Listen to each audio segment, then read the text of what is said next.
Voilà, chers auditeurs, je vous dis bonsoir. On s'excuse du retard, on est à 20 et quelques minutes du retard, on s'excuse du retard, on était dans une autre conférence. Comme vous savez, la situation politique de notre pays ne fait que se compliquer. Et voilà, on va faire 1h30 minutes de débat pour satisfaire nos auditeurs. Je dis bonsoir, bienvenue dans ce grand débat politique de ce samedi. C'est un plaisir encore pour moi de vous retrouver sur cette plateforme de la diaspora guinéenne depuis le studio central ici à Washington, Seattle.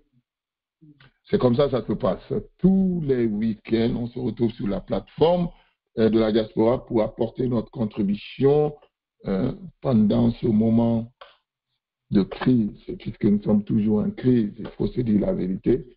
Nous sommes toujours en crise. C'est ça la vérité. Sur ce, je dis bonsoir aux panélistes, bonsoir à tous nos auditeurs. On va lire quelques commentaires sur YouTube. Hier, on nous a bombardé avec des commentaires encore sur YouTube. Merci à vous, nos auditeurs de YouTube, sur votre fidélité, de votre fidélité à la grande radio, la Basse-Côte internationale. Et YouTube est très motivé avec des commentaires. Ils nous suivent de partout dans le monde, au Sénégal, en Mauritanie, en Chine. On nous envoie des messages sur YouTube. Merci encore de votre confiance renouvelée à cette grande radio à travers nos différentes plateformes. WhatsApp, merci à vous, nos membres de WhatsApp. On est connecté encore sur d'autres plateformes de WhatsApp. Merci également à nos collaborateurs, à nos partenaires. C'est comme ça que ça doit se passer. On doit se donner les mains pour pouvoir tacler cette affaire-là. Présidentielle de 2025, décembre 2025. Le ministre de la décentralisation, waouh, ça sera le premier sujet. Le ministre de la décentralisation a présenté le programme. Je ne sais pas si il a lancé un appel. Il lance un appel. Il demande à tous les Guinéens de partir aux urnes. Je ne sais pas si j'ai son audio ici. Je vais chercher à jouer son audio parce que c'est très important pour permettre aux citoyens guinéens la position de ce gars dangereux de Général Ibrahima Kademi. Parce que lui, sa position est déjà connue. Il demande de se présenter aux urnes pour voter pour votre président de la République. Nous avons déjà un fichier électoral. Waouh! Permanent. Donc, on a un fichier. Bon, moi, je vous avais dit tout cela. Ces gens-là n'ont rien fait. Ils ont utilisé le système de Alpha Condé. On a déjà un fichier électoral permanent composé de 6,768 millions d'électeurs. Wow. Enrôlés, chaque carte d'électeur, il comporte le numéro de personnel, l'identification de la personne. Donc, mobilisons-nous pour cette élection présidentielle. Ibrahima Khalil Condé. Wow. Vous savez, ce ministère-là, depuis autant de Condé, c'est les Condé qui occupent ce poste-là. Vous n'avez pas remarqué ça? On dirait que les Condé, là, ont travaillé ce poste-là. C'est l'ancien Condé, il y avait, comment il s'appelle? Qui Condé, là? J'ai oublié son nom. Depuis là, c'est les Condé. Ça sera le premier sujet. Vous allez donner vos points de vue. On demande à tous les militants, à tous les citoyens de se mobiliser. Je ne sais pas. Qu'est-ce qui va se passer? On va parler du discours de Mamadi Doumbouya. Mamadi Doumbouya, son discours, pour 10 minutes. Il a fait un discours. On va faire un commentaire, une analyse, comme d'habitude, sur le discours de Mamadi Doumbouya et de Alpha Condé. C'est très important parce que là, ces deux-là, on a mis le pays dans une situation de pagaille, quoi. Ils sont tous deux des pagailleurs. Alpha Condé sort son discours en tant que président. Mamadi Doumbouya, illégal, il fait son discours, mais quelle sorte de discours? Des discours contestés par les citoyens. Quelqu'un va faire une analyse par rapport à cela. Je vais parler de l'UFR aujourd'hui, du comportement de nos leaders. Pourquoi je vais parler de l'UFR aujourd'hui? Ça n'engage que moi. Hein. La présidentielle de décembre 2028 s'approche. Hein. Donc, à l'approche de ces échéances, il y a les partis politiques qui sortent de leur réserve. Par exemple, l'UFR de Sidya Touré ne sera pas candidat. Sidya Touré ne sera pas candidat. Pour deux raisons.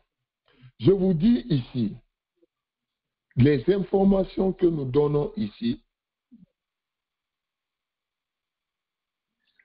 sont des informations crédibles. Nous avons confiance en nos sources. Mais à chaque fois, le moment venu, on vous rappelle, il y a 2 ans, je vous ai dit que Sidya ne sera pas président. Pour 2 choses. Pour des raisons familiales, parce que sa famille ne veut pas qu'il ne se mêle plus dans la politique. Deuxièmement, l'âge. Au moment où on devrait l'utiliser, c'est passé, c'est fini. On ne pourra plus l'utiliser à l'âge de 83 ans ou 2 ans. Parce qu'il sera comme Alpha Condé. Je vous ai dit ça. C'est-à-dire qu'il faut sortir de ces calculs d'émotion. Mais ce qui m'étonne dans tout ça, là, je vous dirai tout de suite là, les militants de l'UFD et l'UFR disent, en ce qui concerne l'UFR, sans équivoque, l'UFR n'a pas d'autre candidat que Sidya Touré. Waouh! Waouh! Vous avez vu le problème des Guinéens? Vous avez vu les problèmes des Guinéens? Donc, nous parlerons de ça dans ce débat. Et je vais vous informer sur la situation de la radio Nostalgie. Vous savez, depuis notre passage sur cette radio-là, ils ne font que créer des problèmes. On dit Doumbouya, avec son gouvernement illégal, là, je ne sais pas qu'est-ce qu'ils pensent, mais ils ne font que créer des problèmes. Je crois que la radio Nostalgie avait fait une grève par rapport à ces anciens employés là, qui ont été licenciés parce que la radio Nostalgie appartient à un membre du gouvernement du CNRD qui est en train de se cacher. On ne donne pas l'opportunité à ces journalistes-là de dire la vérité. Et aujourd'hui, je crois que la justice a tranché. Ils ont demandé, si vous avez licencié ces journalistes, il faut leur remettre dans leurs droits. Et je crois que les ARE ont été payés, mais ces journalistes-là ne vont plus travailler pour la radio Nostalgie. Vous avez vu la gravité? Vous avez vu le gouvernement avec lequel ils sont en train de collaborer. Donc, il y a certains journalistes qui ont perdu leur boulot. Ils ont été indemnisés, mais ils ne vont plus travailler. Bon, c'est pour cette raison, nous, on refuse de nous donner les micros à partir de la Guinée, parce qu'on pourra convaincre les Guinéens de ne pas voter. Mamadi n'est pas bon, Mamadi n'est pas la solution. Je vous le prouverai tout à l'heure avec son discours. Nous, on parle avec le fact, pas avec l'émotion. Si c'est un candidat comme ça, vous avez besoin, vous les Guinéens, tant mieux. Le jugement, c'est à vous.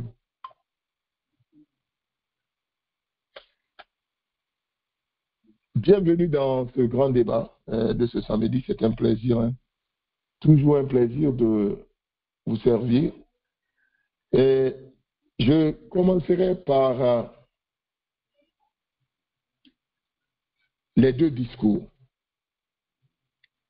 Et j'irai très vite avec ces deux discours, c'est pour vous donner une idée. Vous avez sûrement écouté les deux discours du président Alpha Condé et le général Mamadi Doumbouya. C'est eux qui sont en train de pagailler à Guinée.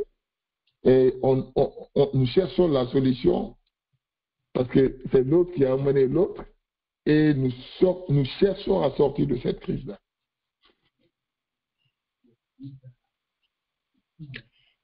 Il y a le président Alpha Condé dans son discours, vous savez, son adresse à la nation,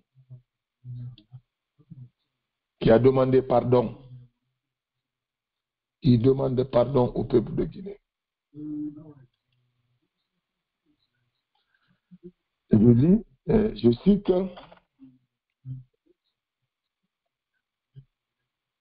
et le régime du professeur Alpha Condé, vous savez, ils ont été élus en 2010, réélus en 2015, et puis en 2020, ils ont forcé la situation dans les conditions que vous savez, dans les conditions contestées, ils ont insisté en 2020, et c'est dans les mêmes conditions que la Guinée se trouve actuellement.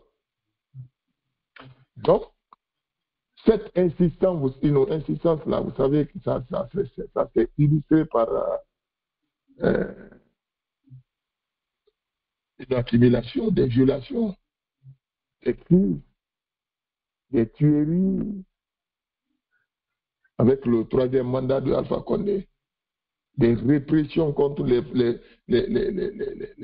citoyens par les forces de l'ordre. C'est les mêmes forces de l'ordre là qui sont manipulées par Mamadi. Donc, suite à cela, le professeur Alpha Condé a demandé pardon. Il dit depuis de nombreuses années, notre pays a été marqué par des répressions politiques et sociales d'une gravité exceptionnelle.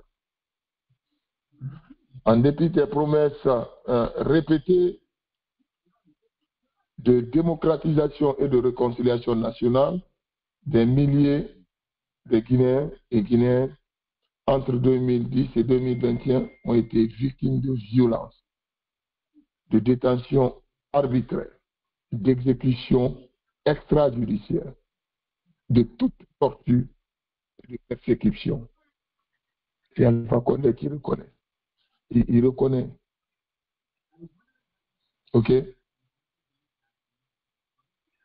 Il demande, il présente ses excuses. Il demande pardon. Et c'est bon. Quand un ancien président demande pardon, c'est très bon.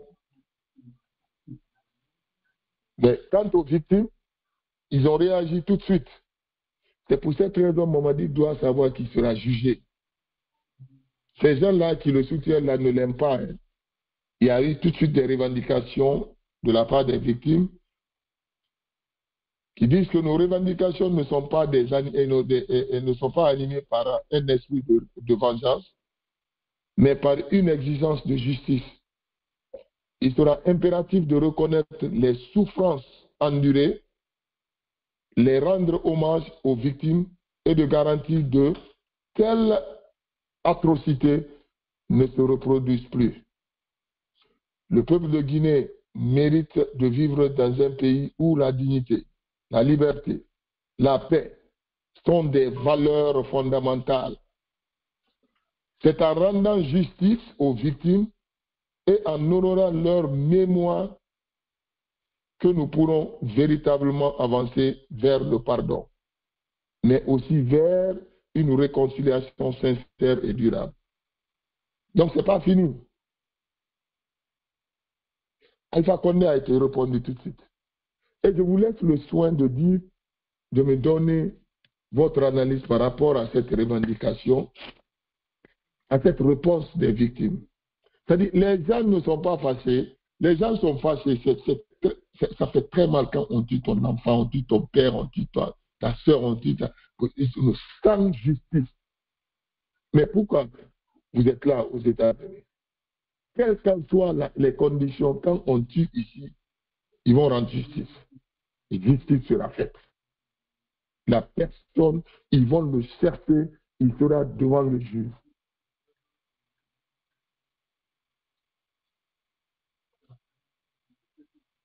En ce qui concerne le discours de Mamadi Doumbouya, donc moi, je dirais, je demandais aux Guinéens d'accepter le pardon de Alpha Condé. Et je suis d'accord avec les victimes. On ne pourra pardonner que quand justice sera rendue avec Mamadi Doumbouya et avec Alpha Condé. C'est pour cette raison que Mamadi Doumbouya ne veut pas quitter le pouvoir. Mais même s'il fait quoi, justice sera rendue, les innocents qui sont tombés le 21 septembre. C'est ça la vérité. Je vais vous faire écouter le discours de Mamadi Doumbouya.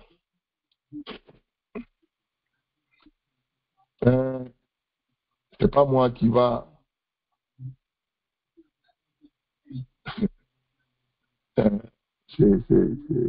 mes frères et sœurs, si vous connaissez la gravité de la situation dans laquelle la Guinée se trouve actuellement, personne n'allait blaguer. La situation elle est très grave. Mais les Guinéens ne veulent pas, ils ne veulent pas comprendre cela.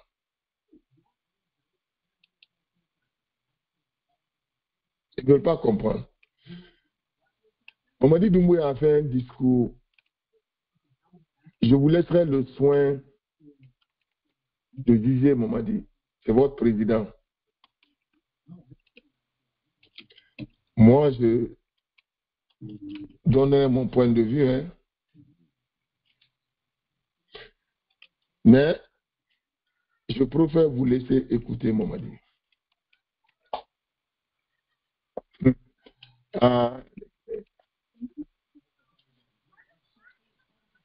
C'est tellement grave que si vous ne vous levez pas, tant pis, mais ça sera votre problème. Personne ne viendra faire ce boulot-là à votre insu. C'est une question de dignité, comme il a dit dans son discours. Une question de dignité. Alors, si les Guinéens sont dignes, comme le président lui-même il a dit, nous allons faire une analyse ensemble. Vous allez me dire qu'est-ce que vous pensez de ce discours.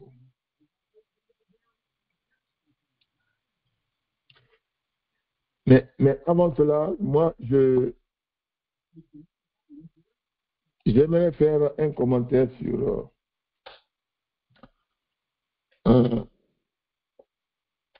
la candidature de Cellou et de Sidya Touré. Il est très important de faire savoir aux Guinéens, arrivé à un certain âge,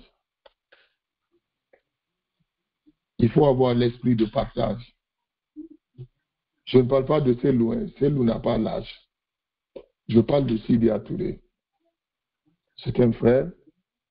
Mais moi, je crois qu'il est temps pour lui de céder la tête de ce parti-là à un jeune. C'est des partis qui ont beaucoup d'opportunités. L'UFDG, l'UFR, s'ils décidaient à préparer un jeune, par exemple, ils pourront faire beaucoup de choses. Ils pourront aller très loin. C'est mon point de vue, ce n'est pas mon parti. Mais quand un jeune nous dit, en ce qui concerne l'UFR, c'est Mouktar Kalissa qui parle, et sans équivoque, l'UFR n'a que Sidya Touré comme candidat. Malgré les obstacles qui se dressent sur son chemin, par rapport à la candidature de l'UFD, si l'UFR présentera un candidat ou pas, nous n'avons qu'un seul candidat, c'est M. Sidya Touré. Mais il faut dire que l'opinion nationale et internationale, que l'autorité guinéenne refusent à ce que M. Sidya Touré rentre en Guinée.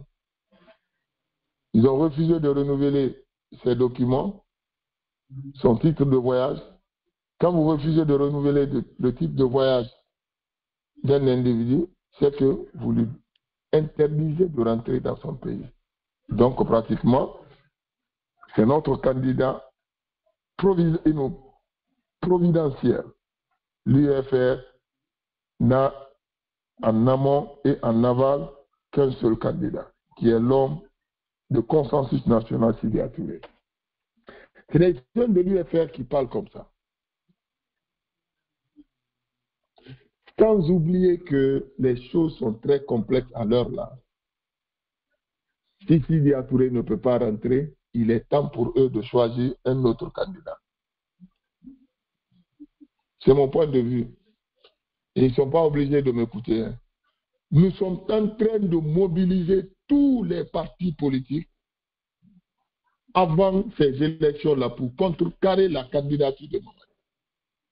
Vous nous dites que vous n'avez qu'un seul candidat, c'est Sidya Touré. Ça veut dire que sans Sidya Touré, vous vous en foutez pas mal de la Guinée, c'est-à-dire vous vous retirez et ce n'est pas votre problème. Moi, je crois que ce n'est pas une très bonne décision de votre part. Nous sommes contre la candidature de Mamadi. On veut s'impliquer pour barrer la route à Mamadi. Et moi, je crois que ce n'est pas la bonne solution que l'UFR et les autres partis sont en train de faire. Il faut s'impliquer. Il faut s'impliquer.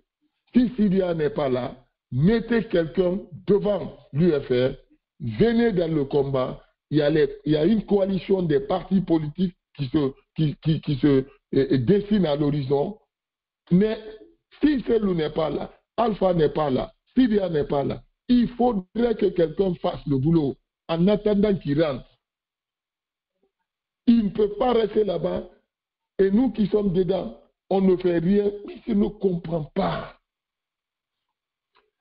De toutes les façons, c'est mon point de vue.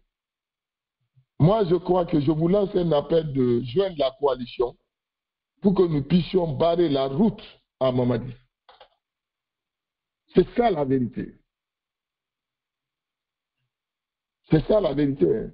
Si vous êtes Guinéen, vous voulez sauver ce pays-là. En ce qui concerne la candidature, le discours de Mamadi, moi je vais vous faire écouter. Il a dit des choses incroyables dans son discours. Parce que moi je ne lis pas les discours sur les sites, parce que chacun peut raconter du n'importe. Mais quand la présidence elle-même poste la vidéo du président sur sa page YouTube, donc je lis le script de YouTube, ça vient d'eux. C'est Mamadi qui parle. Hein. Et il a parlé de...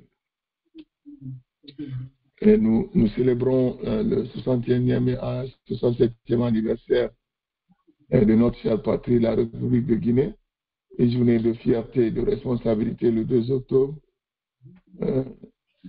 Nos vaillants devanciers ont fait le choix courageux de liberté et de la dignité qui demeure pour nous une source inépuisable d'inspiration. Aujourd'hui, 67 ans. Voilà. 67 ans après la proclamation de notre indépendance, le thème que nous avons retenu est s'inspirer du passé pour construire le futur assemblée,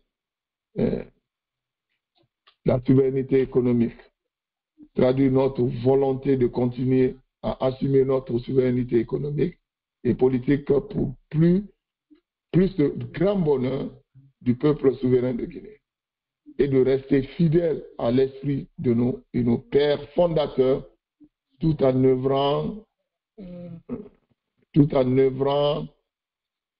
ouvrant un nouveau chapitre pour la Guinée depuis le 5 septembre. C'est Mamadi qui parle, hein. Je vous dirai la partie qui m'intéresse.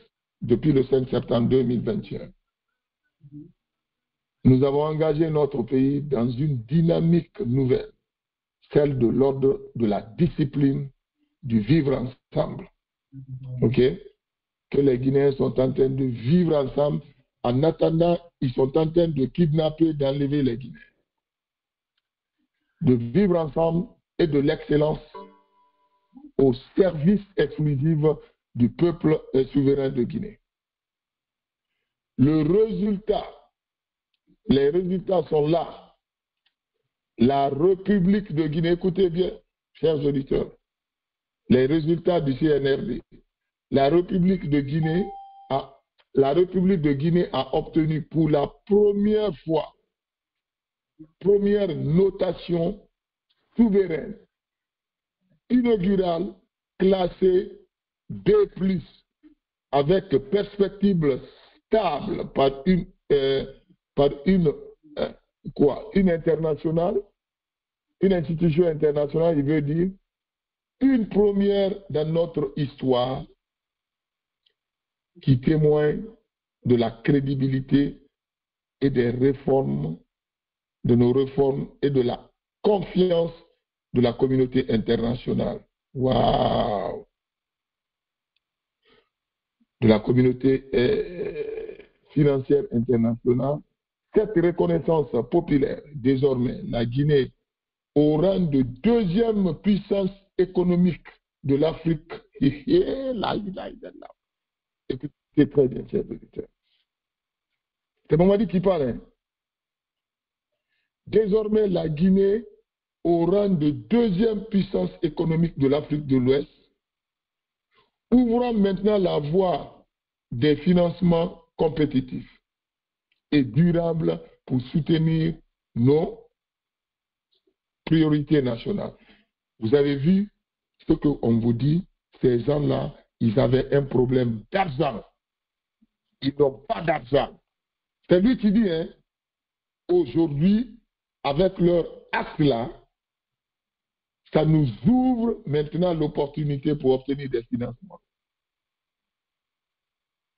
Wow. Il parle des financements compétitifs et durables pour soutenir nos projets et nos priorités nationales. Nous finalisons la mise en place du Fonds souverain de Guinée, outil stratégique qui garantira la gestion optimale de nos ressources au bénéfice des Guinéens, de la nouvelle génération, actuelle et future. Un programme Simandou 2040 est le moteur de notre avenir. C'est un véritable pont vers la prospérité. Le capital humain, c'est-à-dire le projet Simandou, continue à revenir. C'est le programme de Mamadi, hein? C'est son programme qui parle. Chers auditeurs, c'est les deux parties-là, moi, qui m'intéressent. Hein? Vous avez suivi son discours. Mais je vais vous laisser le soin de me dire ce que vous pensez. Et la Guinée est classée comme le deuxième pays, la deuxième puissance économique de l'Afrique de l'Ouest.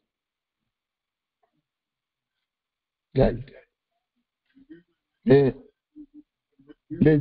ces gens-là nous prennent pour des fous ou quoi?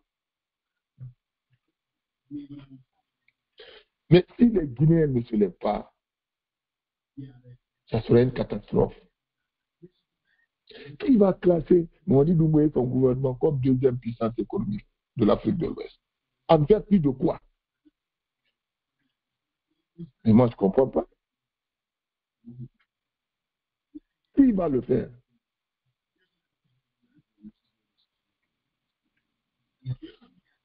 De toutes les façons, moi, ça n'engage que lui. Et moi, je dirais aux Guinéens, je vais jouer au moins 5 minutes de son discours pendant cette pause avant d'ouvrir ce débat. Je vais aborder le troisième sujet, la demande du ministre de la décentralisation qui demande les Guinéens de se présenter aux urnes le 28 décembre pour voter pour leur prochain président.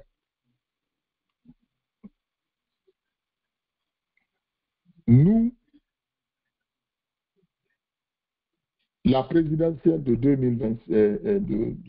décembre 2025, c'est vous qui avez amené Mamadi en Guinée. Nous, on s'en fiche. Tout Guinéen qui veut participer aux élections, tant mieux pour vous, il n'y a pas de problème. Allez-y participer. Ce n'est pas nous le choix. Ce n'est pas à nous de vous dire ce que vous devrez faire.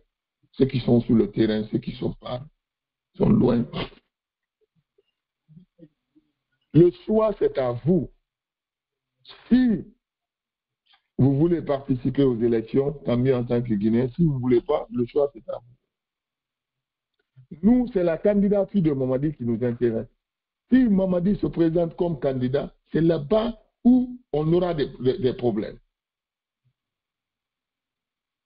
J'ai vu des candidats comme Dr Ousmane Kaba, il dit qu'il va aller aux élections.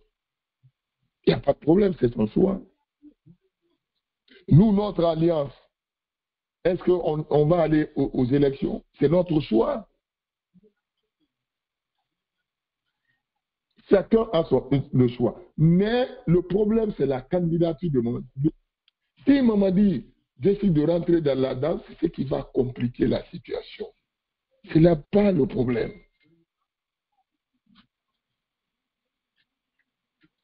Maintenant, c'est aux partis politiques qui se sentent vraiment comme l'UFR, l'UFDG et le RPG de nous dire ce qu'eux ils pensent. S'ils veulent participer à la lutte, et sans être là, il n'y a pas de problème. Et moi, je crois qu'ils doivent participer à cette lutte pour empêcher Mamadi, la candidature de Mamadi. Mais regardez aujourd'hui, l'UFR qui dit qu'ils n'ont pas d'autres candidats si ce n'est pas Sidia Touré, parce que c'est Sidia qui finance. C'est Sidia qui finance le parti. Ils n'ont pas d'autres candidats. Non seulement ils n'ont pas de candidats compétents, mais c'est Sidia qui finance. C'est ça la gravité. C'est ça l'avantage de l'UFDG. Ce n'est pas celle qui finance, c'est les militants qui financent. Tant qu'on ne sort pas de ça, ces leaders politiques, ces partis politiques-là ne pourront pas bouger.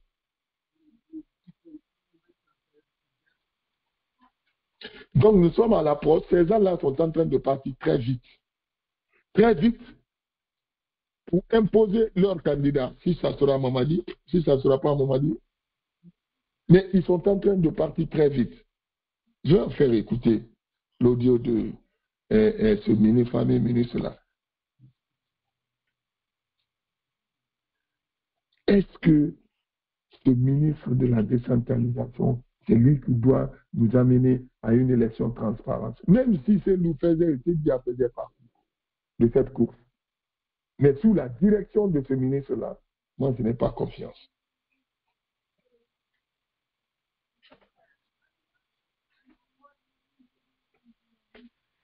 Pas du tout.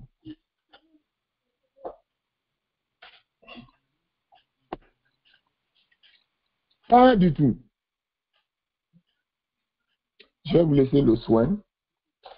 Et il a demandé à tout le monde, à tous les Guinéens de se présenter le fichier. Après, même moi, je vous ai dit tout ça. Là, je dis, ces gens-là, c'est des malhonnêtes.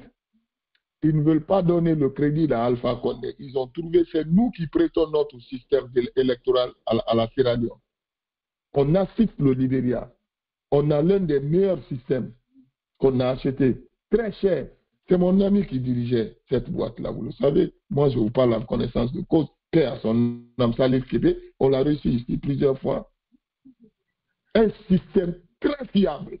On a acheté à des millions. Mais avec ces gens-là, au moins dire la vérité. Ils n'ont besoin de rien faire. Tout est là. Tout est là. Il suffit de faire des nettoyages et puis on est prêt.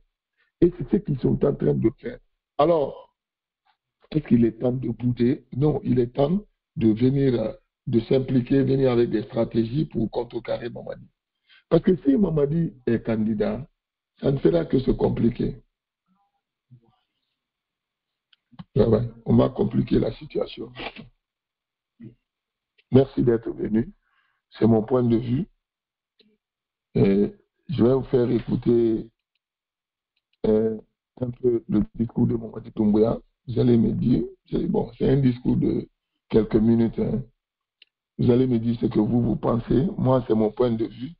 Il a parlé du projet 2040. Il a parlé de la Guinée, deuxième puissance économique en Afrique de l'Ouest. Moi, je vais vous laisser le soin de dire ce que vous pensez par rapport à cela. Je ne sais pas quelle est l'institution qui est fou de classer la Guinée comme deuxième puissance économique à l'heure là. Mais c'est Mamadi qui le dit. C'est Mamadi Doumbouya qui le dit. Écoutons-le, le président de la République.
Guinéennes, Guinéens, chers compatriotes, en ces jours mémorables, nous célébrons le 67e anniversaire de l'indépendance de notre chère patrie, la République de Guinée. Une journée de fierté et de responsabilité. Le 2 octobre 1958, nos vaillants devanciers ont fait le choix courageux de la liberté et de la dignité qui demeure pour nous une source inépuisable d'inspiration. Aujourd'hui, 67 ans après la proclamation de notre indépendance, le thème que nous avons retenu, s'inspirer du passé pour construire le futur ensemble. Souveraineté économique.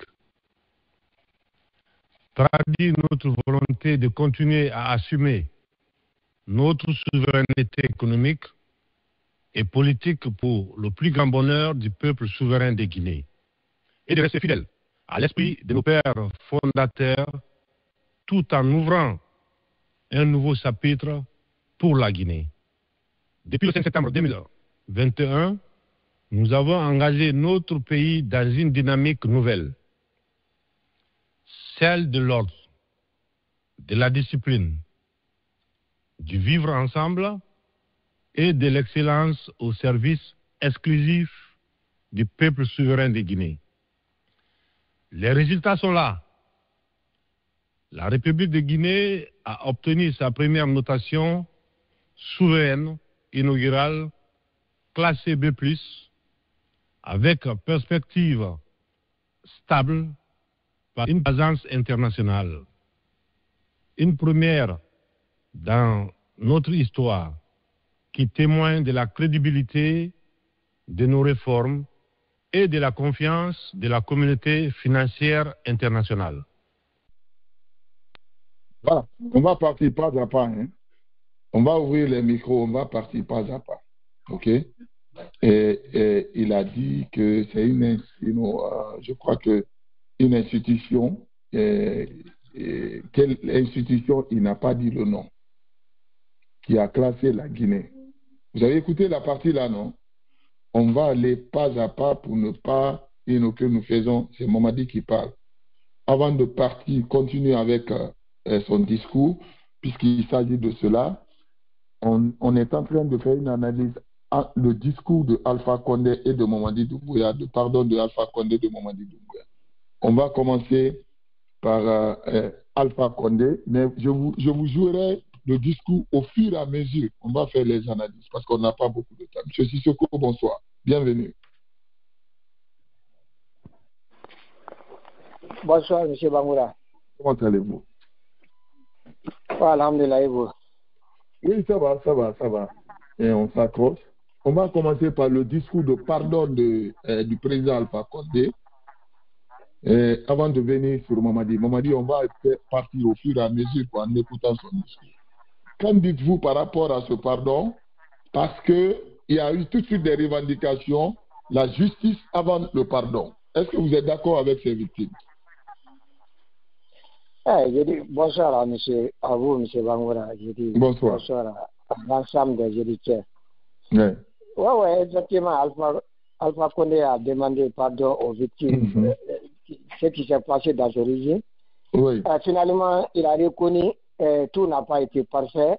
Il y a eu beaucoup de erreurs dans sa gouvernance.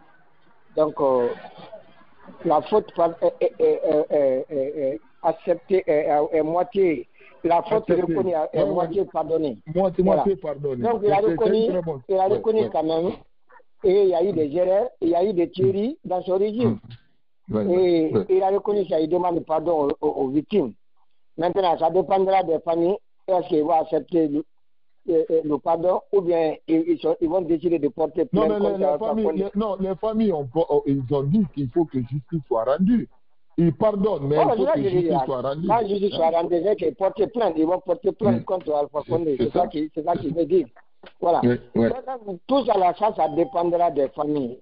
Vous comprenez? Non, on ne fait que faire des commentaires, des analyses. Des commentaires. Donc, comme nous sommes un pays musulman, des fois, ce qui nous arrive à nous, surtout la Guinée, quand quelque chose arrive, on dit que c'est la volonté de Dieu. Il y a beaucoup de familles, ils ne vont pas porter plainte contre Alpha Condé. Ils vont laisser ça dans la main, la main de Dieu, quoi. Vous comprenez? Tout comme ça, moi, je vois.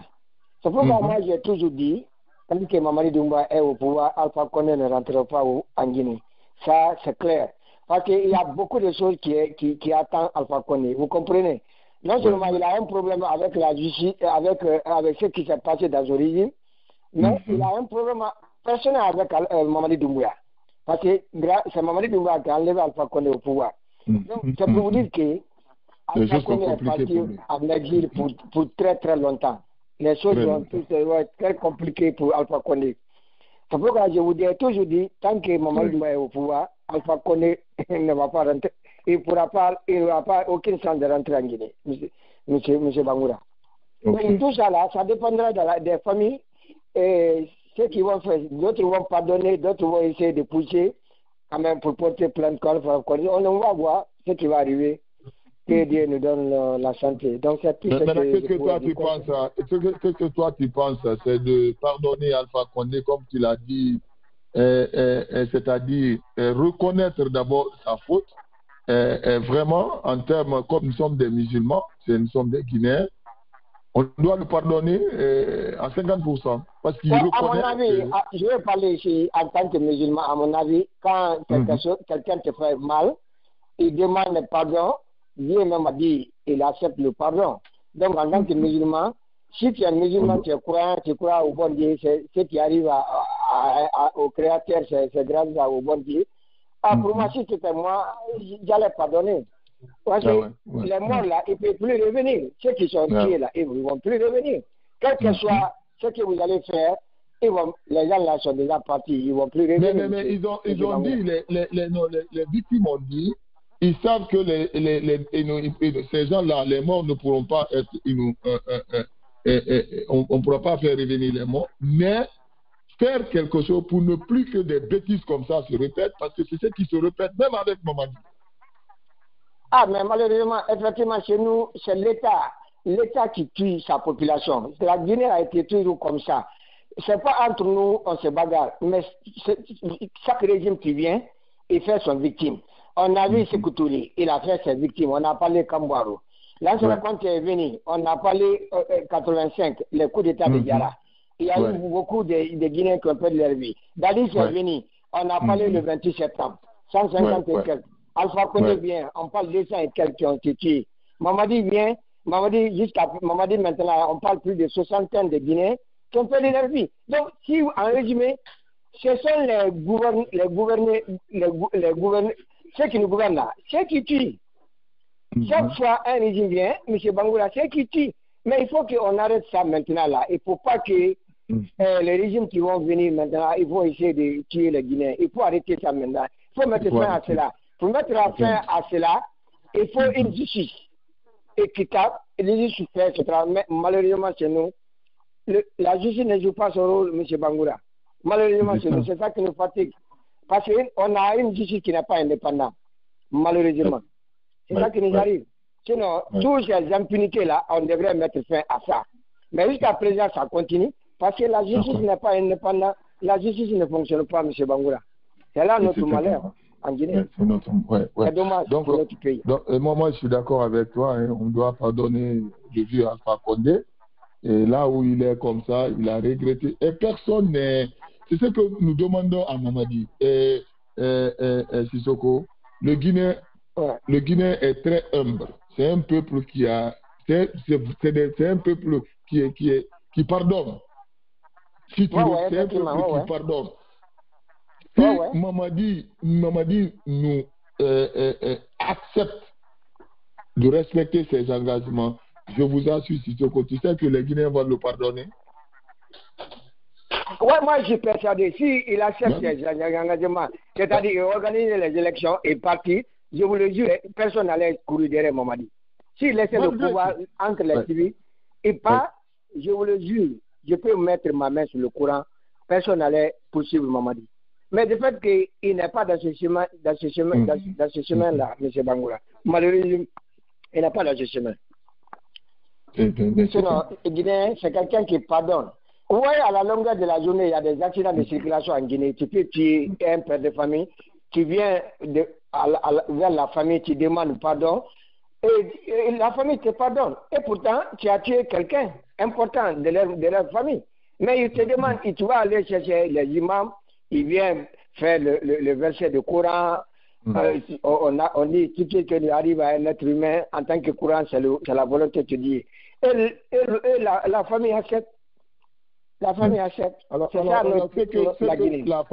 la famille demande, leur problème, c'est d'arrêter ces tueries arbitraires-là.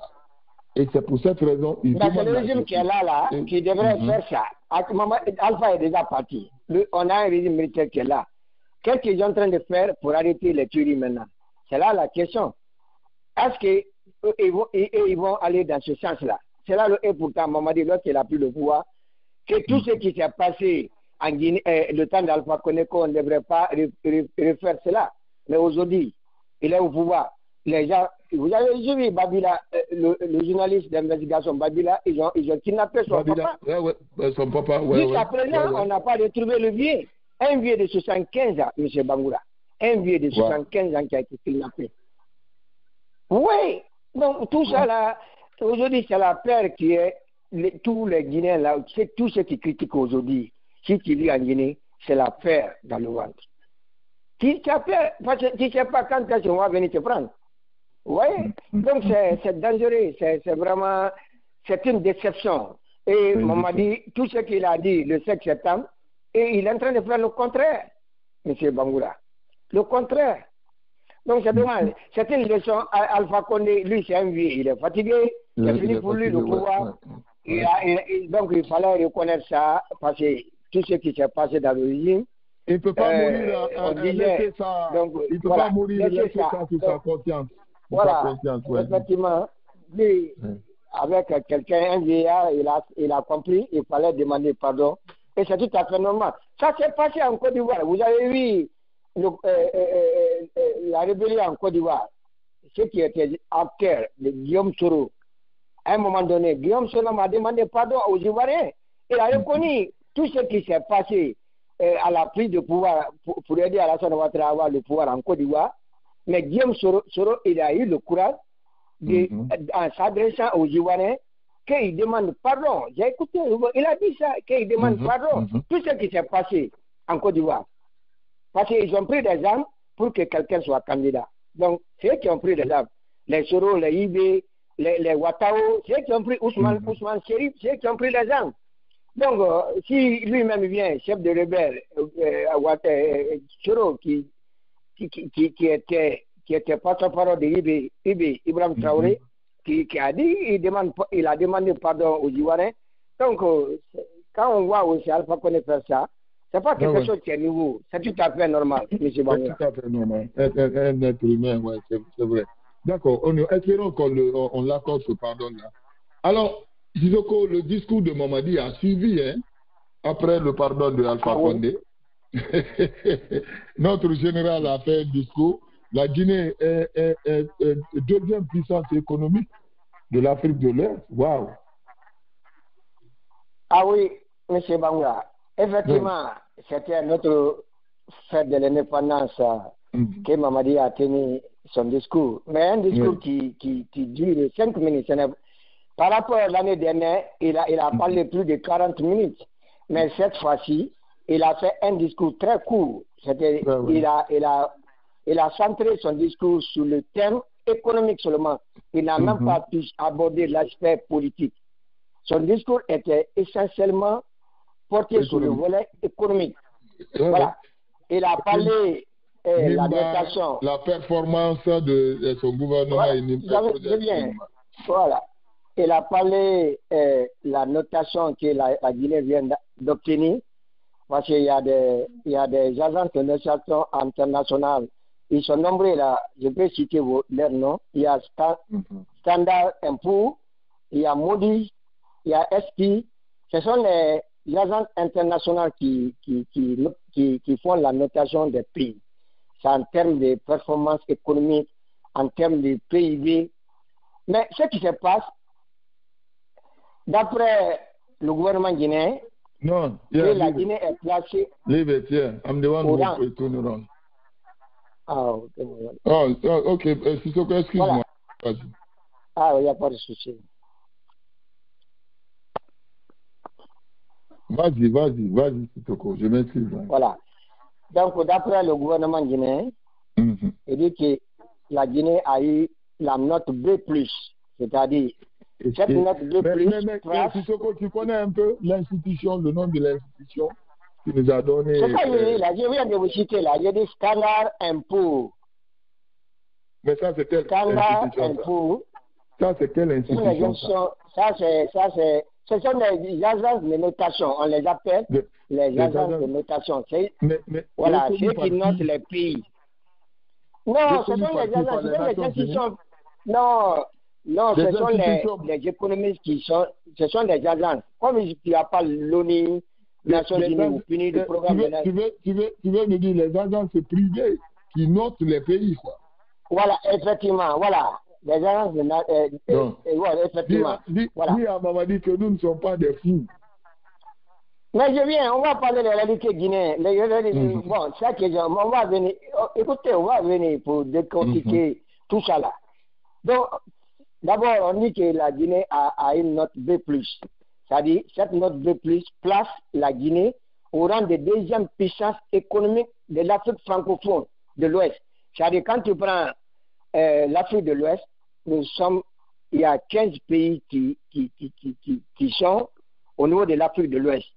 Mais on parle de l'Afrique francophone, on ne parle pas les pays anglophones, c'est-à-dire le Nigeria, on ne parle pas du Nigeria, on ne parle pas du Ghana, du Libéria, du Sierra Leone, parce que ce sont les pays anglophones. C'est-à-dire les pays francophones, les pays qui parlent le français. C'est-à-dire la Guinée est maintenant le deuxième puissance économique derrière la Côte d'Ivoire. C'est-à-dire on a talonné le Sénégal. Sénégal qui était le deuxième après la Côte d'Ivoire. Maintenant la Guinée qui est venue prendre la place du Sénégal. Vous m'écoutez? Ouais, on t'écoute.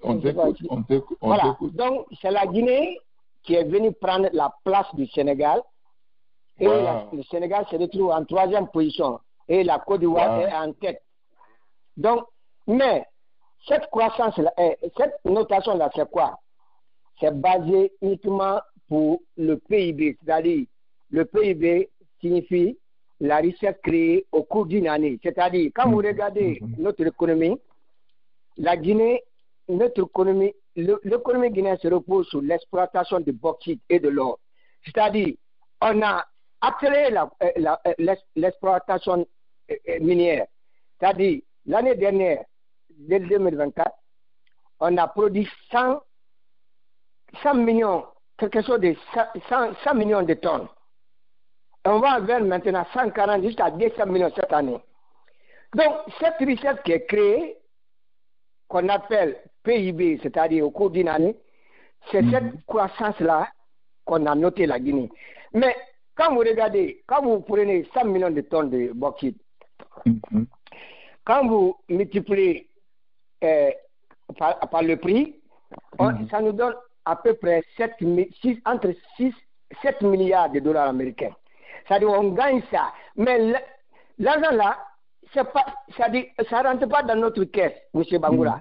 L'argent là est parti, c'est une multinationale là qui profite de l'argent là. Tout ce qu'on a, notre budget, c'est à peu près 500 millions, 500 millions de dollars. Maintenant, si vous voulez comparer les pays, leur niveau il y a une indice qu'on appelle le PNUD. Quand vous partez sur le programme des Nations Unies, l'indice de développement humain, quand vous regardez le classement de la Guinée là-bas, vous allez prendre votre tête, M. Banga. Quand vous regardez en 2023, l'année passée, et 2024, c'est pas mon opinion. Chacun de nous peut regarder l'indice de développement humain. Vous pouvez aller sur YouTube, vous voyez le classement de la Guinée. De 2023 en 2024, la Guinée reste parmi les 10 pays les plus pauvres, les plus misérables au monde.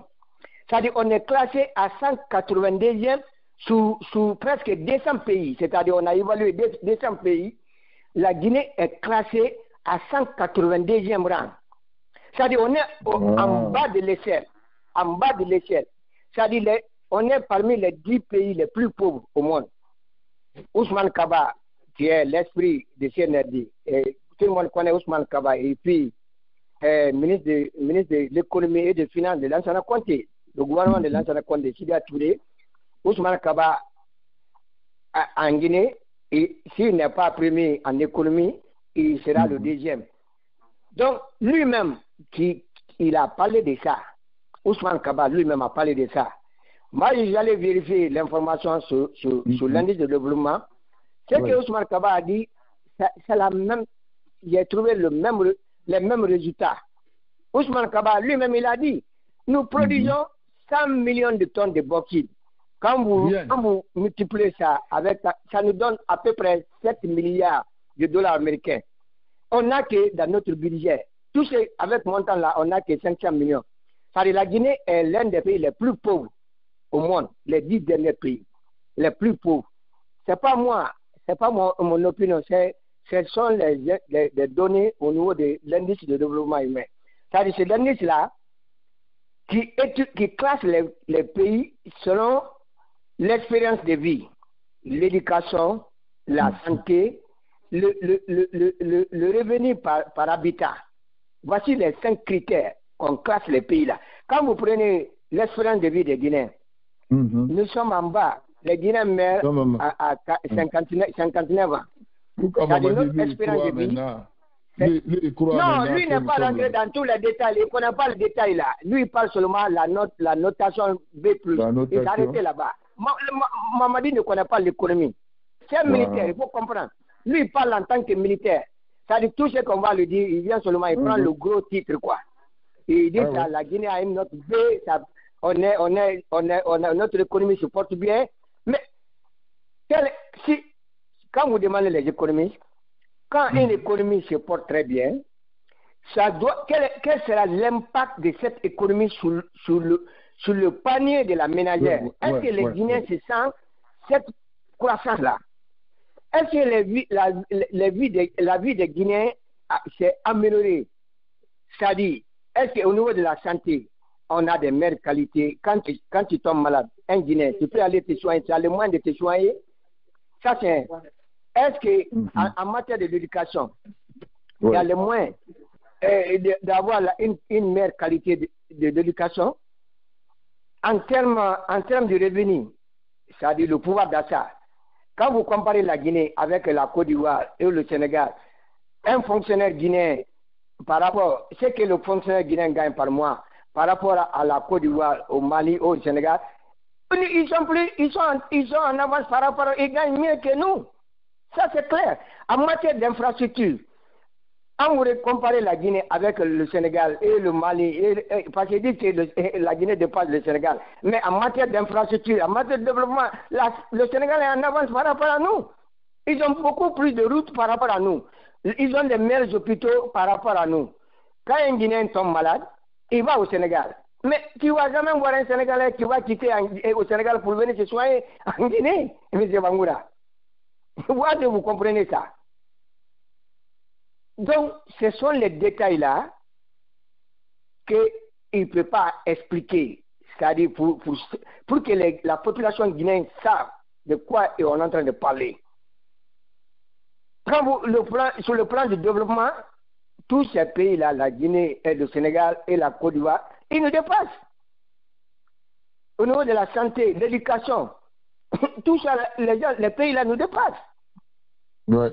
Donc, voici les critères, les détails que le gouvernement n'arrive pas à donner. Et ils vont se limiter seulement à la notation B+. Apparemment. C'est-à-dire, Amara aussi, il a répété ça ici à New York. La Guinée a une notation B+, mais ce sont les militaires. Ils ne sont pas économistes, ils ne sont pas des gestionnaires. Ils ne connaissent pas les détails. Wow. Quels sont les critères? Ils ne connaissent pas tout ça là. Et seulement, ils vont se limiter B+, apparemment. Voici quand vous prenez l'indice de développement humain, c'est un indicateur qui étudie les six facteurs. Comme je viens de dire, la santé, l'éducation. Est-ce que votre pays, vous avez la meilleure qualité de santé par rapport au Sénégal, par rapport à la Côte d'Ivoire? C'est comme ça qu'on compare les pays. Vous allez voir tout de suite la différence. Est-ce que la Guinée a beaucoup plus de routes par rapport au Sénégal? Au niveau de l'eau, l'électricité, tout ça là, ce sont les mesures. Est-ce que votre condition de vie est meilleure par rapport en Côte d'Ivoire, au Sénégal? Est-ce qu'il y a des bus, le transport en commun? Est-ce que vous avez en Guinée? Mais les Sénégalais, ils ont le transport en commun là-bas, des bus. En Côte d'Ivoire, la même chose. Ils ont tout. Ils ont tout. Donc voici, nous sommes en retard, nous sommes les pays les plus pauvres en Afrique de l'Ouest. La Guinée fait partie. Les 10 pays les plus pauvres, misérables. Ce n'est pas moi qui dis, ce sont les données de la banque, du programme des Nations Unies pour le développement. Vous comparez la Guinée avec le Rwanda. Je prends le Rwanda. En 1990, il y a à peu plus de 35 ans. En 1990, quand vous prenez l'indice de développement humain, la Guinée était un peu en avance par rapport au Rwanda. Quelques pourcentages, quoi. Vous comprenez? Maintenant, après 1980, après le génocide en 1995, 6 ans après, le Rwanda nous a dépassés. Le Rwanda nous a dépassés. En matière des infrastructures, les soins de santé, aujourd'hui, tu ne peux pas comparer le Rwanda avec la Guinée. Le Rwanda est en tête. Ah, mais bien sûr. Qu'est-ce qui est arrivé? Parce que ils ont eu un visionnaire. Comme on disait ça hier, quand vous avez un président visionnaire qui est soucieux de l'avenir du pays, tout de suite, il va changer le pays. Je vais comparer encore le Rwanda et le Congo, les deux pays voisins. Congo, sur le plan économique, sur le plan des ressources naturelles, Congo est 20 fois plus riche que le Rwanda. Le Rwanda n'a rien, presque les ressources naturelles. Congo, les ressources naturelles du Congo, c'est plus que 20 fois plus que le Rwanda. Mais quand vous comparez les deux pays là aujourd'hui, le Rwanda est plus développé que le Congo. Le Rwanda a beaucoup plus de routes, de soins de santé, l'accès à l'eau potable par rapport au Congo. Sissoko, vous avez raison. Écoutez. Sissoko, vous avez raison, mais c'est les ressources congolaises que le Rwanda est en train d'utiliser avec la rébellion soutenue par les pays occidentaux.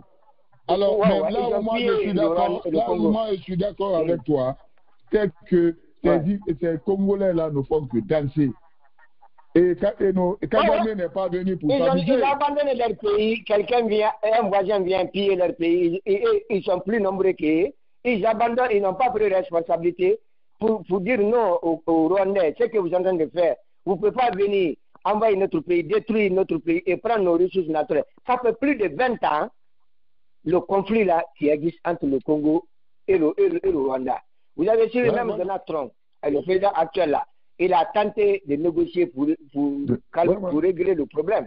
Mais jusqu'à présent, il y a des rebelles là, les Tutsis, les Wanambonégués là, qui traversent la frontière pour venir attaquer. Lui-même, Donald Trump, il est dedans.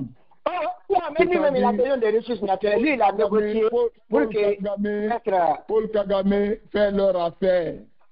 Paul Kagame fait leur affaire. Ce n'est pas leur problème. Mais c'est ça que le De Gaulle a dit. Les pays n'ont pas des amis. Les pays n'ont qu'à des intérêts.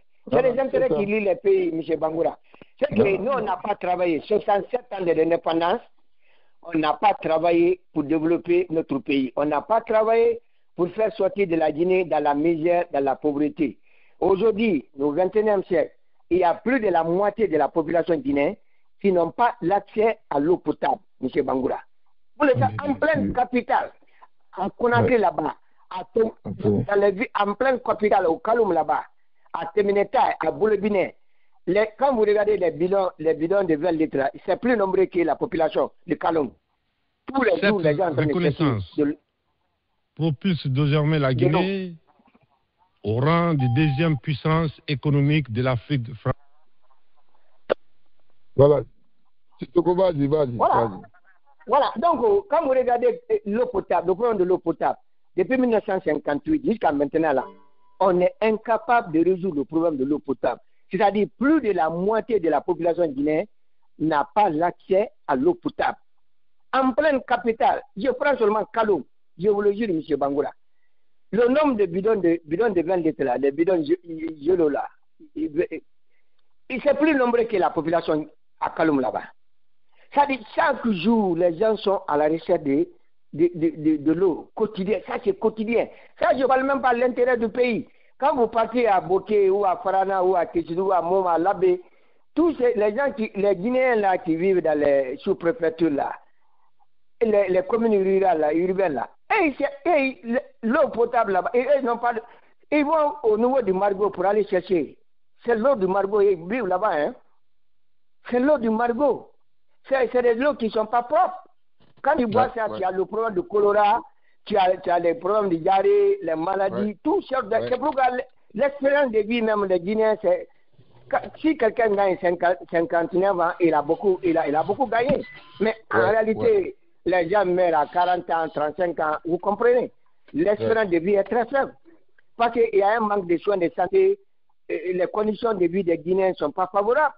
Tout l'environnement, la pollution, le déchet, tout ça là, ça ne permet pas aux Guinéens de vivre très bien. Monsieur Bangoura, lorsque moi j'étais à Conakry, j'étais toujours malade. J'ai le paludisme. Monsieur Bangoura, lorsque je suis venu ici, je n'ai jamais rattrapé le palud.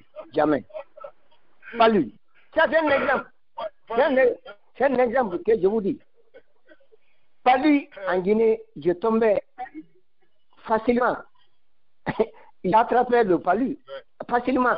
Mais depuis que je suis venu ici, ça c'est bye-bye, c'est derrière moi. Vous comprenez? C'est pour vous dire quoi? Quand vous travaillez, un pays qui travaille, vous pouvez s'en sortir des sous-développements. Vous pouvez avancer. Mais la Guinée n'a pas avancé. Malheureusement, on est parmi les 10 pays les plus pauvres au monde. Voilà, ça va être le résultat. C'est très grave. Alors la radio Nostalgie, les gens, ils ont licencié les journalistes, mais ils ont été indemnisés quand même. Hein. Ils ont reçu leur argent. Surtout que le problème des médias est devenu très compliqué. en Guinée. Je ne sais pas, mais de toutes les façons, on veut faire la démocratie sans les médias.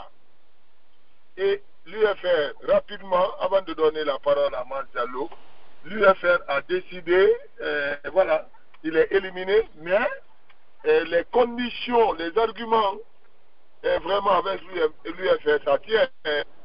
Leur candidat a plus de 82 ans. Il est disqualifié, mais aussi il n'est pas recensé. Est-ce que dans ce cas-là, en une minute, Sidia doit avoir le courage de désigner maintenant un autre candidat ou pas? Ou bien il doit... je ne comprends pas. Je ne comprends pas. Non, monsieur Bangoura, la réponse est très simple. Là, je vais aller très vite avec le cas de Sidia. Sidia est déjà éliminé. Il y a deux conditions qui éliminent Sidia Touré déjà, avec l'élection qu'on va vers le décembre là. Ouais. La première condition, l'âge de Sidia ne permet plus à Sidia d'être candidat. Ça, c'est la première condition d'élimination de Sidia Touré. Ouais. La deuxième, Sidia n'est pas sur la liste électorale. Quand le code électoral, la loi guinéenne, si vous n'êtes pas, il y a deux conditions pour être candidat dans une élection présidentielle en Guinée. Il y a deux conditions. La première, il faut que tu sois, il y a plusieurs conditions, mais l'essentiel, il faut que tu sois recensé, ton nom soit sur la liste électorale. Ça, c'est la première condition. La deuxième encore, il faut que tu sois résident en Guinée. Tu dois être en Guinée. Tu ne peux pas déposer ta candidature hors du pays. Il faut que tu sois en Guinée pour déposer ta candidature. Si tu ne remplis pas ces conditions-là, tu es déjà éliminé. Wow. C'est la même chose avec Cédric Diallo. Il est dans la même position avec Cédric Diallo. Les deux là sont déjà éliminés. Automatiquement. Donc, le cas de... C'est-à-dire, quand les militants de l'UFR disent qu'ils n'ont pas d'autres candidats que Sidia Touré, ça, c'est pas surprenant. Vous savez, tous les partis politiques en Guinée, le leader qui est là, il est là pendant 20 ans, celui qui est là pendant 15 ans, 40 ans, il n'y a pas de changement. Donc, ça, c'est pas une surprise. Donc, celui qui finance, c'est lui le bailleur, c'est lui qui fait tout. Donc, même s'il est vieux, il est disqualifié, normalement, l'UFR doit chercher un autre candidat. Ce qui veut dire à l'UFDG et l'UFR, il faut pas compter sur d'autres candidats, c'est lui. Non, ils sont pas ils sont éliminés, ils vont pas participer aux élections. Je vous dis les conditions. Sidia n'est pas convaincu, Sidia n'est pas convaincu, il ne peut pas être candidat. Ma question est que est-ce que le parti ne peut pas taper sur la table pour demander à Sidia? Non, c'est ça que je dis là, la démocratie. Normalement, le parti devrait trouver un autre candidat pour les remplacer. Mais pour le moment, comme la situation guinéenne, on ne remplace pas les leaders, c'est ça le problème. Celui qui est Alpha Condé, RPG, ça fait plus de 40 ans. Et jusqu'à présent, Alpha Condé est parti, on parle de jusqu'à présent Alpha Condé. Plus de 40 ans, il est là, assis là-bas, il parle le nom de RPG. Il n'y a pas d'autres personnes. Et il ne connaît personne si ce n'est pas Alpha Condé. C'est là le malheur des partis politiques en Guinée. Celui qui est là, mais ce n'est pas seulement la Guinée. Même tu prends la Côte d'Ivoire, la même chose, Gbagbo et Alassane Ouattara, plus de 30 ans, ils sont dans la politique en Côte d'Ivoire, même jusqu'à présent, c'est les mêmes éléments là qui sont là.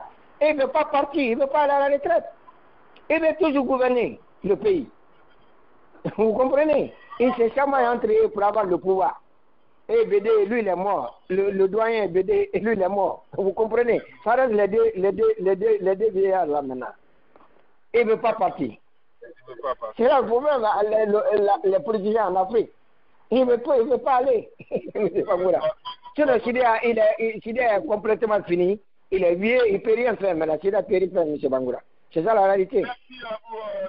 Tissoko. Je suis dans le débat. On va rester toujours du côté de New York, prendre M. Maz Diallo, ou si Maz est occupé.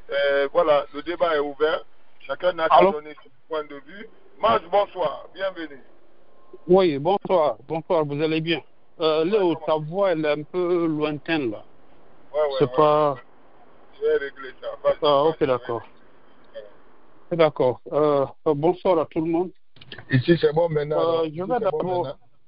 Oui, voilà, maintenant c'est bon. C'est bon. Okay. Je vais d'abord commencer par le dernier point. qu'on vient à peine sur le cas de Sidia, autrement dit des partis politiques. J'ai écouté ton altercation avec M. Sissoko, que je dis bonsoir de passage. Il y a une chose que tu n'as pas compris, Léo. Toi, tu parles du renouvellement des partis politiques. Ouais. Ça, c'est ton point de vue. Ouais. Mais le cas de la Guinée, c'est que tous les partis politiques qui sont voyants sur le terrain sont éliminés d'office. Ils changent la tête ou pas, ils ne vont pas participer aux élections. C'est ce qu'il faut comprendre. Le problème n'est pas la tête. Il ne s'agit pas de changer la tête, mettre un jeune qui va galvaniser les membres, les militants du parti. Non, le problème n'est pas là. Les partis sont déjà fichés, c'est fini. Vous voulez raison pour laquelle on ne les a pas acceptés. On les a pas acceptés. Tu veux dire que l'UFDG est déjà éliminé? Ils sont éliminés. Un président, quelqu'un qui est le président d'un parti, il n'a pas été recensé. Et j'ai même appris tout à l'heure qu'il non, même c'est la question que je pose. Est-ce que l'UFDG, le parti l'UFDG est éliminé ou c'est celui qui n'est pas recensé? Parce que je veux prendre l'exemple sur le Sonko et Diomaye Faye. Ils avaient des problèmes, mais Sonko a décidé de... Oui, mais ne compare pas la Guinée au Sénégal ou la Guinée aux autres pays. Le cas de la Guinée, c'est un cas à part. Parce que ce qui se passe en Guinée, ça se passe seulement en Guinée. Pas dans d'autres pays. Mais est-ce que si nous décide désigne un autre candidat, le candidat ne sera pas accepté? Ça va être la même chose. Ça va être la même chose. Alors là, c'est compliqué. On doit vérifier cela. Peu importe, à mon avis, peu importe qui tu vas mettre là-bas. Le schéma est déjà tracé.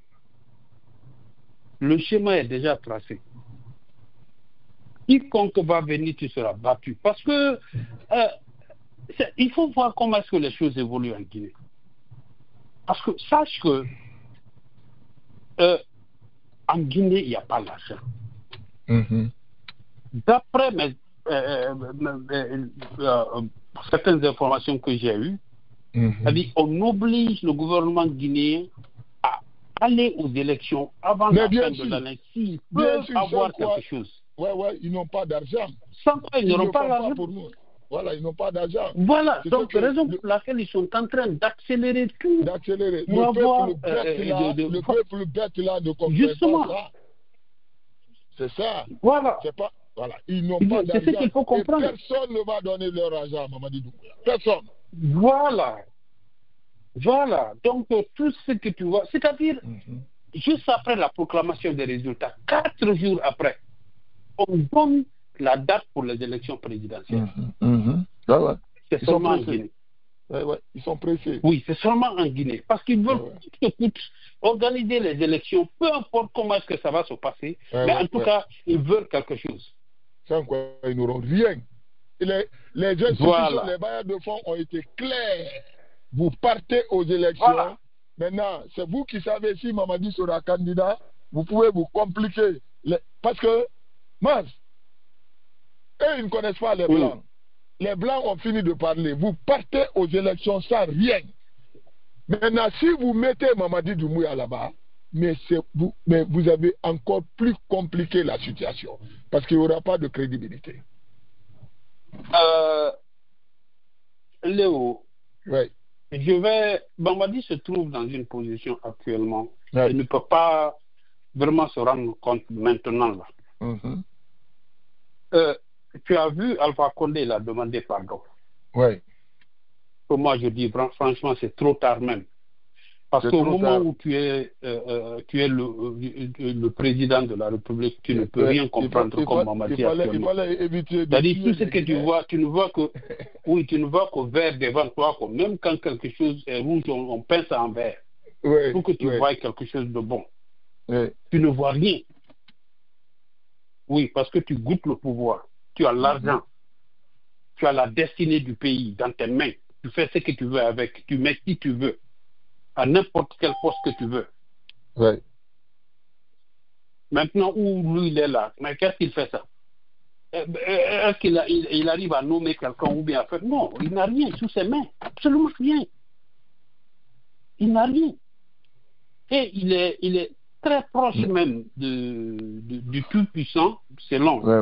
Mais on doit, c'est pour selon l'âge, il est vraiment, voilà, il est vraiment bien pour lui de s'approcher au Tout-Puissant, demander pardon. Tu vois? Voilà. Donc, ça, c'est un problème. Il faut regarder le discours de Mamadi. C'est-à-dire, c'est ce monsieur-là qui l'a dit.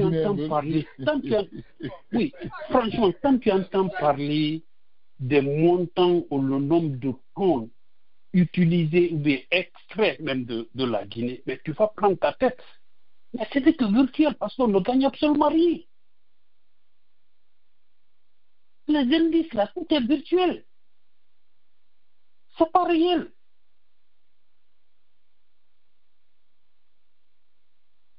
Nous sommes Guinéens. Tu n'as pas besoin de dire à quelqu'un aujourd'hui, c'est-à-dire ça ne va pas en Guinée, ou bien plus précisément à Conakry. Les pays ne va absolument rien. Rien. Quand on te dit que la Guinée est deuxième derrière la Côte d'Ivoire, parmi seulement les pays francophones, comme l'a indiqué le discours de Mamadi. C'est-à-dire même le Sénégal. Le Sénégal, même quand le président, ou bien un haut cadre même de l'administration, quand il tombe malade, où il s'en va se soigner là, c'est à Dakar. On dit que ce pays-là est derrière eux, la Guinée. Laisse-toi un peu. Les gens sont en train d'écouter et observer, mais ils ne sont pas dupes. La population n'est pas dupe. On observe, on regarde.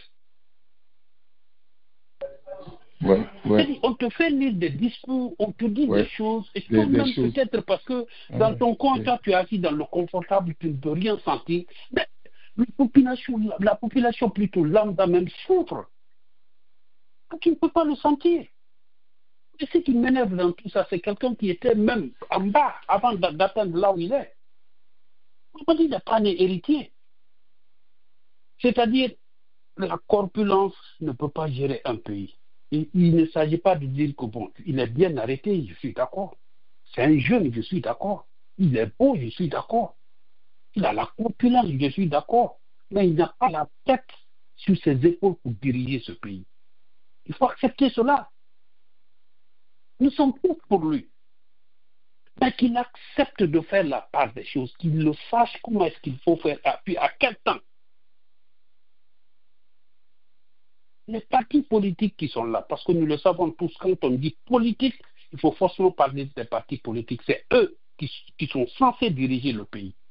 Tu es militaire. Le militaire ne peut pas gérer. Il a le goût maintenant qu'il ne veut même plus entendre parler des partis politiques. Ouais. Ça ne peut pas faire avancer le pays du tout. Ça ne peut pas faire avancer le pays. Nous le savons tous. En Guinée, ça ne va pas. C'est très grave. Je ne sais pas, 100 et quelques millions de tonnes, mais on ne fait que vider le pays de son contenu. Y compris la ressource humaine. Le pays ne fait que se vider. C'est très grave. Il y a tellement de Guinéens actuellement qui sont sortis, mais tu ne peux même pas compter. Mais il faut penser tout ça là, c'est pourquoi. Si ça allait au pays là-bas, les gens n'allaient pas rester. Et qu'on accepte de dire la vérité, que ce monsieur-là accepte franchement de rassembler tout le monde, organiser les élections paisiblement et puis quitter, ou bien aller dans l'armée, rassembler dans l'armée, organiser l'armée et puis surveiller le territoire. Mais non. Ouais. Il a des gars à côté de lui, ouais. il ne veut rien entendre, absolument rien. Non, c'est toi qui es là. Sinon, il n'y a aucune différence entre Mamadi et puis Dadis. Aucune. Et Dadis, ouais. Dadis, c'est encore 10 en tout cas, quand je t'entends Léo dire que non, on doit changer. Le problème n'est pas là. Si tu veux, tu vas changer qui tu veux, tu mets qui tu veux. Ça ne va pas passer. À l'allure où vont les choses en Guinée actuellement, c'est possible. Oui. Non, mais je veux parler de l'UFR. Si, par exemple, on appliquait la loi sur l'UFR, s'il y a 82 ans, quand même. Il ne s'agit pas de voir l'âge de Sidia. Je suis d'accord, il est âgé. Je suis entièrement d'accord avec toi. Quand même. Mais le problème ne se situe pas à ce niveau. C'est jeune encore. On est d'accord. Je n'en dis qu'on vient pas. Le problème n'est pas là. C'est-à-dire de dire ok. Oui, mais tu n'as pas compris. Tu n'as pas compris. Oui. Tu n'as pas compris. Le chemin est déjà fait. C'est-à-dire le schéma est déjà tracé. Oui. Aucun de ces partis politiques ne va se retrouver sur des élections en Guinée. C'est là le problème. Il ne s'agit pas d'avoir quelqu'un d'autre ou bien un autre jeune à la tête d'un parti politique en Guinée. Non, le problème ne se situe pas là. C'est ce que toi, tu n'as pas compris. C'est ce que tu n'as pas compris. Il y a des partis en Guinée où les jeunes sont les leaders, comme Ali Ouba même qui est en prison actuellement, ou bien qui prend, je ne sais pas, je sais pas qui, Kourouma, Abdoulaye Kourouma ou je ne sais qui va. Est-ce qu'ils arrivent à percer? Ils n'arrivent pas à percer. On va les utiliser peut-être pour combler le vide et propulser le monsieur comme président, parce que lui, il n'est pas prêt à quitter. Oui, il n'est pas prêt à quitter. Parce qu'il sait ce qui va l'attendre, il le sait. C'est la force qui va le faire. La Guinée a seulement eu des problèmes. Bien sûr, mon cher. Il veut nous amener dans un autre coup d'État. Les gens lui ont parlé, on a parlé à Mara, on a parlé à tout le monde. Cédez ce pouvoir-là. Vous êtes des jeunes, vous avez tout un avenir. Vous pouvez revenir dans 10 ans, vous pouvez revenir dans 5 ans, mais ne créez pas de problèmes à la Guinée. Sans quoi vous allez bouger votre avenir. Mais moi, ils ne comprennent pas.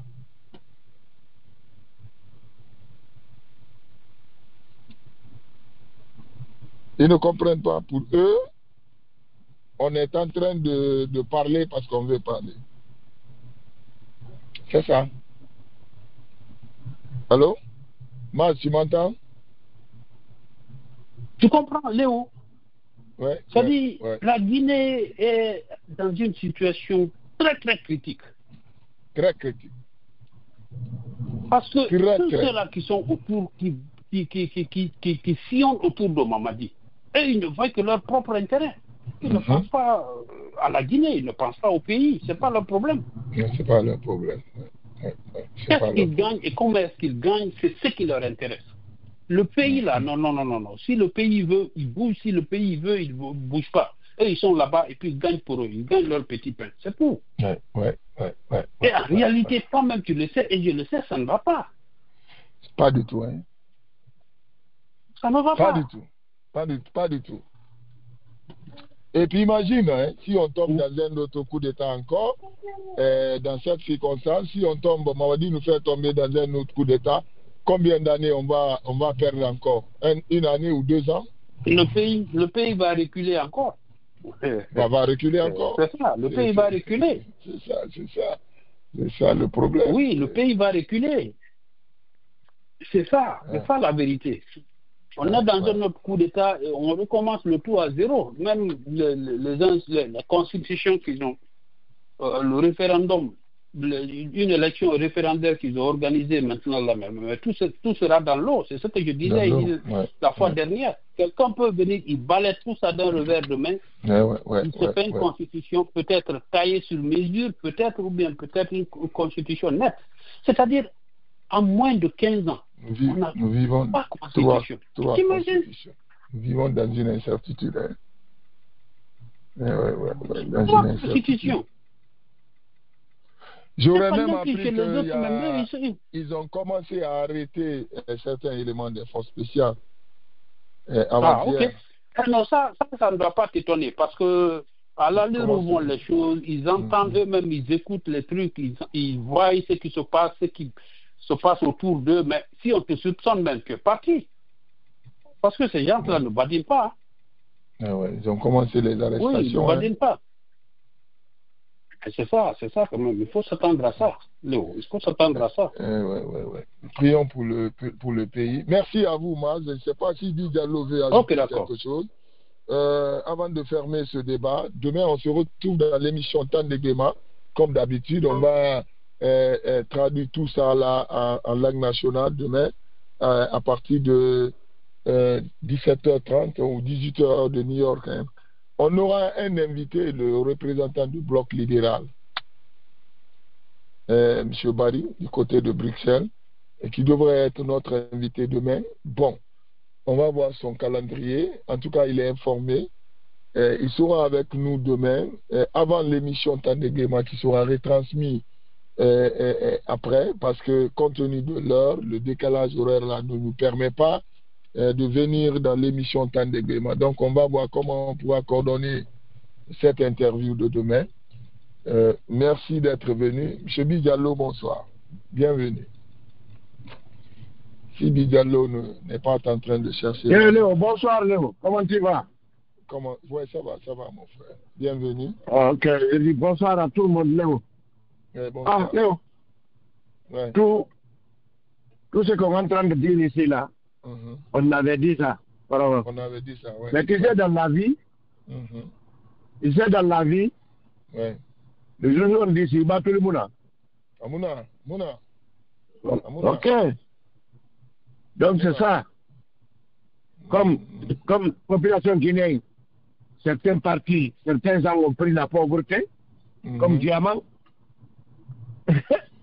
Mon frère. Ils vont gagner. C'est qu'ils cherchent. Oh non. Tu ne peux pas dire à quelqu'un qui ne t'aime pas, qui veut rien de toi, il ne veut aucun bonheur pour toi. Aucun bonheur. Il ne veut pas aucun bonheur pour toi. T'as vu, non? Toi, tu as dit que c'est le monsieur là qui va supporter. Il va supporter. Il reste à l'écoute. Il n'y a rien à dire. Là. Mon frère. Tout on sait. Demain, Barry Michel sera là du bloc libéral dans l'émission Tandegema. M. Bidjallo, merci. En tout cas, Mamadi ne pourra apporter aucun bonheur pour aucun Guinéen parce que c'est pas parce qu'il est Mamadi, c'est parce qu'il n'a pas les compétences. Il n'a pas les compétences, il n'a pas l'expérience. C'est-à-dire, en fait, il ne peut rien nous apporter, quoi. C'est pour cette raison qu'on nous demande de quitter, aller se former et s'occuper de sa petite famille et revenir après. S'il nous comprend. S'il ne comprend pas, il n'a qu'à suivre les gens, les propagandistes là qui le suivent. Il ne pourra. On est en train de pousser Mamadi au pire. Ça sera plus pire que Alpha Condé. Parce que s'il insiste, pour lui, ça sera plus pire que Alpha Condé. On sera là dans le débat, encore. Il n'y a pas de problème. Merci d'être venu. Alors, M. Sissoko va nous faire une dernière analyse. Demain, on se retrouve dans l'émission Tandegema à partir de 18h30, heure de New York. M. Sissoko, vous avez l'antenne.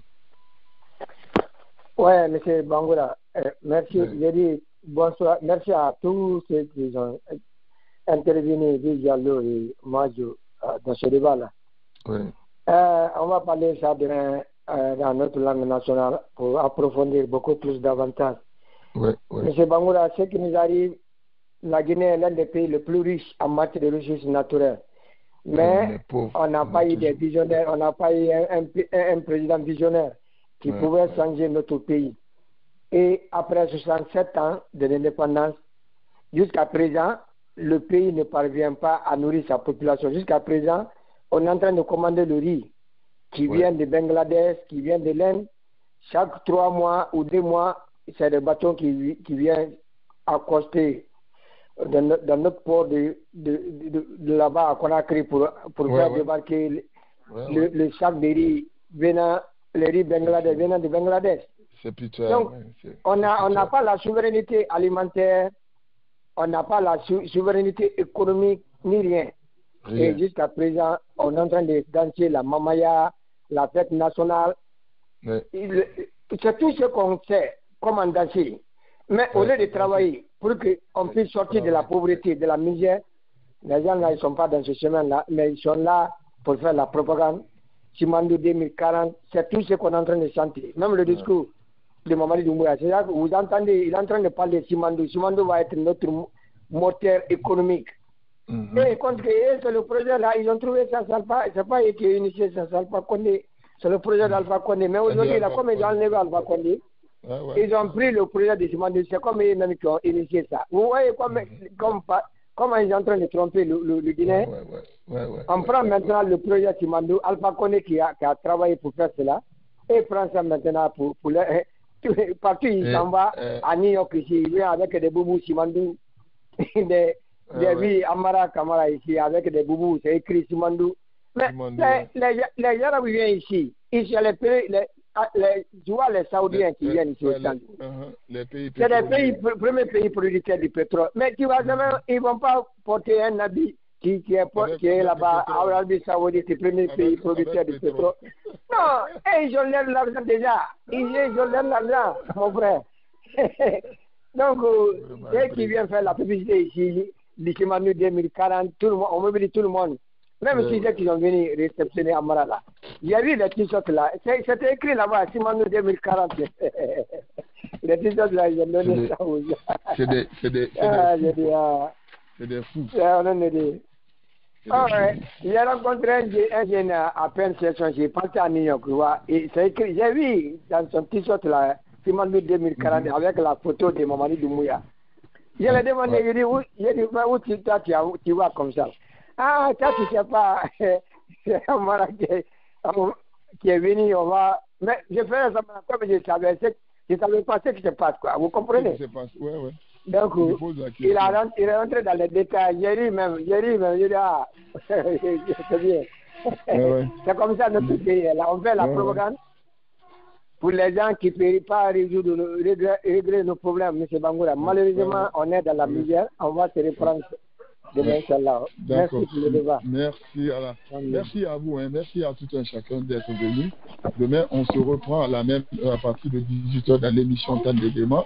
On va publier cette émission sur YouTube, sur nos différentes plateformes, pour faire écouter les autres aussi, nos auditeurs sur nos différentes plateformes. Merci à vous. À tous les amis, on se retrouve demain.